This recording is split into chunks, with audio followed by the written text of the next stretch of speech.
back to the channel, guys. We have to talk about those crazy matches at Survivor Series War Games 2024.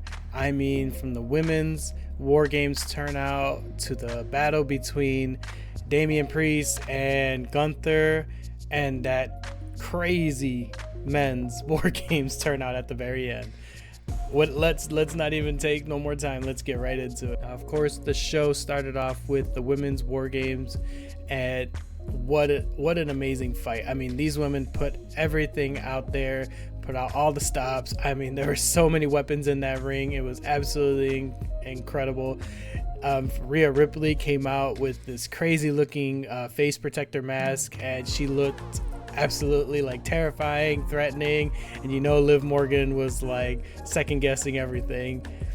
The fight went back and forth pretty well. I mean, honestly, it was almost to where you couldn't really tell who was going to win, but of course, after some crazy fights and some crazy knockouts, Rhea Ripley's team pulled off the win, and it's what we all wanted to see. We all wanted to see Rhea Ripley beat Liv Morgan without anybody else getting in the way. No blood, no Judgment Day, none of that. Just a full-on great fight, and it turned out in their favor. So congratulations to Rhea Ripley and her team. They absolutely did incredible. Next match of the night was for the US Championship, LA Knight versus Shinsuke Nakamura.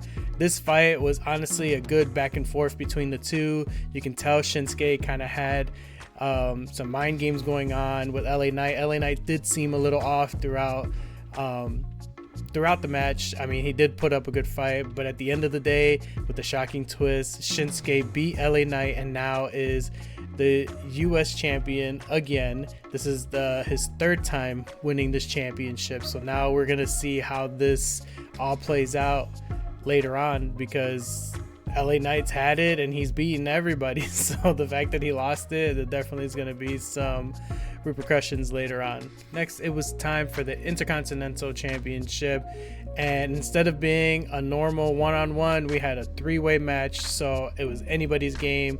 Sheamus versus Braun Breaker versus Ludwig Kaiser. My vote, I personally wanted Sheamus to win. I definitely didn't want Ludwig to win. He just does not suit being a champion as of right now, and it was a lot. I mean, honestly, Sheamus had to win a good few times, and then of course Ludwig had to get in the way of things and just make me dislike him even more.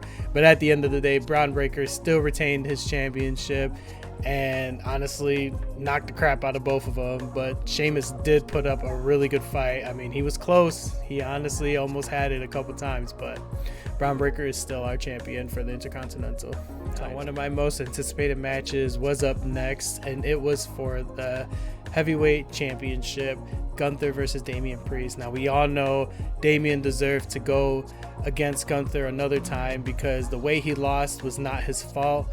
Freaking Finn Balor had to get in the way of that at SummerSlam, and Gunther's been the champion this whole time. Now, Gunther did seem like he was off his game this entire match from the beginning, just kind of questioning himself, but the moment he noticed that Damian hurt his shoulder, it kind of turned around for him. He got more confident. It started looking really bad for Damian, and then at one point, I mean, Damian came back. I mean, he was coming back strong, and then of course, again, Finn Balor had to come out and ruin things for Damian without the referee seeing. So basically, Gunther got the win. He kept his title. Not happy about this one. This is the second time Damian has been interfered with when he's trying to get this title back. I mean, I feel like he deserves it, but Gunther is still our champion for the World Heavyweight title. Now we jump to the end of the event. The most anticipated matchup was for the men's War Games, the New Bloodline versus the OG Bloodline. And if you've seen some of my other videos, I'm a huge fan of the OG Bloodline. And even though it was a little turmoil with adding CM Punk to the mix just so they can get their fifth member, I mean, my money was on the OG Bloodline. Like, they needed to pull a win on this, because if Solo would have won in this one, then I don't know what Roman would have did. Honestly, he couldn't show his face anymore at this point. The match did seem a little one-sided because the new bloodline did have the advantage from Friday Night SmackDown from Jay versus Jacob. And it looked like, honestly, the OG bloodline was getting like their ass kicked. I mean, it was a lot going on. I mean, everybody put up a good show, especially the Usos working together. Sammy Uso coming in and helping everybody, and even CM Punk. I mean, CM Punk put up a pretty good fight as well too. It was when Roman came in and started going at it, and then a little turmoil between him and CM Punk. But now CM Punk saved him from getting tsunami'd by Bronson Reed, and then even Roman helped CM Punk out. So at the end of the day, I'm happy to say the OG bloodline pulled it off. They got the win, and there is newfound respect between Roman Reigns and CM Punk. I'm curious to see how this all plays off next week with Monday Night Raw, and then also with Friday Night SmackDown, because now, even though Roman did win this and kind of solidified, his position a little bit, he still doesn't have the Ulafala. So is there going to be another match for that specifically, or they're going to kind of save that for another event later on down the line, or even a main event at WrestleMania? I mean, it's anybody's guess, but great job, guys. OG Bloodline is back, and they definitely pulled off the win. Survivor Series was absolutely crazy. Had me at the edge of my seat. My wife was even recording me throughout the matches, just kind of getting my reaction, and as I was going crazy over everything. But all in all, a really great show.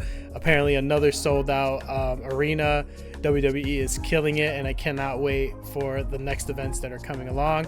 Hopefully December 30th it is coming to Detroit, and I will be there live, so I'll have a little bit of a live footage on that day, but fingers crossed, we'll see. All right, guys, as always, have a great night, and I'll see you guys on the next one.